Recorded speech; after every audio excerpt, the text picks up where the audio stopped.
गणेश चतुर्थीच्या पार्श्वभूमीवर आज कोल्हापुरात सार्वजनिक गणेश मूर्तींचा आहे ते विसर्जन करण्यात येत आहे आणि आता या विसर्जन मिरवणुकीला सुरुवात झाली आहे। या मिरवणुकीला कोल्हापूरकरांचा उत्स्फूर्त प्रतिसाद आहे तो मिळताना आपल्याला दिसतच आहे। यासोबतच आता मी सध्या इराणी खण इथे उभे आहे आणि या ठिकाणी जे सार्वजनिक गणेश मूर्तींचं विसर्जन या इराणी खणीत केलं जाणार आहे। आता सकाळपासूनच या ठिकाणी लाखो भाविक आहेत ते गणपती बाप्पाला विसर्जित करण्यासाठी या ठिकाणी गर्दी केल्याचं चित्र सध्या आपल्याला पाहायला मिळत आहे।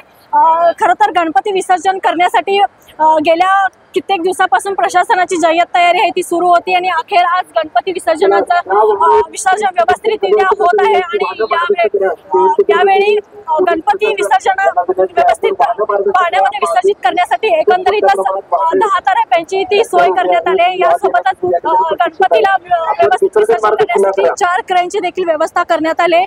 यासोबतच आरोग्य विभाग असेल आणि अग्निशमन विभाग असेल त्याची देखील यंत्रणा सज्ज झाल्याचं आपल्याला दिसत आहे। आपल्यासोबत अग्निशमन विभागाचे अधिकारी मनीष राजश्री आहेत, आपण त्यांच्याशी संवाद साधूया। काय सांगताय, आज गणपती विसर्जन आहे, इराणी खण इथे गर्दी पाहायला मिळते, काय नियोजन? कोल्हापूर महानगरपालिकेतर्फे एकूण 5 मोठे क्रेन आणि 10 तराफ्यांचं नियोजन केलेलं आहे। सध्या आता हे जे क्रेन वगैरे आहेत हे सगळे आपण मोफत देतोय। आमचं मंडळाला हेच आवाहन आहे की तुम्ही आम्ही जे फॅसिलिटी पुरवलेली आहे ह्याचा तुम्ही लाभ घ्यावा। दुसरी गोष्ट म्हणजे आता सध्या कार्यकर्ते पण भरपूर आहेत, त्यामुळे आता आमच्या अग्निशमन विभागाचे एकूण 50 कर्मचारी 2 बोटीसह आम्ही इथं आता कार्यरत आहेत।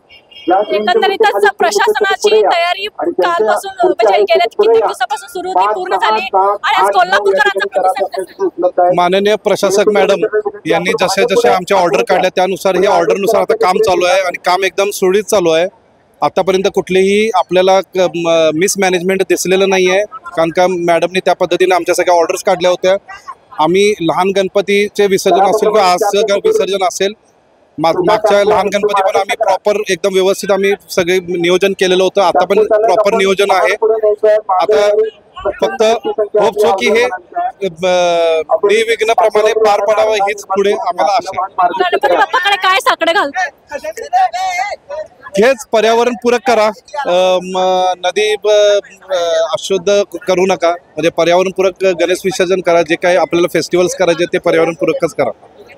ठीक आहे, आताच आपल्यासोबत अग्निशमन विभागाचे अधिकारी होते। एकंदरीतच आज गणेश विसर्जनानिमित्त काय नियोजन नेमकं काय आहे त्यांच्याकडून आपण माहिती घेतलीच आहे। या विसर्जन मिरवणुकीसाठी पोलीस प्रशासनासह महापालिकेच्या प्रशासनाची जय्यत तयारी झाल्याचं चित्र सध्या इथे दिसत आहे आणि एकंदरीतच आरोग्य विभाग असेल, अग्निशमन विभाग असेल आणि वेगवेगळ्या विभागाचे एकंदरीतच 5000 आहेत कर्मचारी आहेत ते तैनात करण्यात आले आणि यासोबतच जे निर्माल्य गणपतीचा गोळा करण्यात येणार आहे त्याची देखील विल्हेवाट या ठिकाणी व्यवस्थित लावण्यात येत आहे।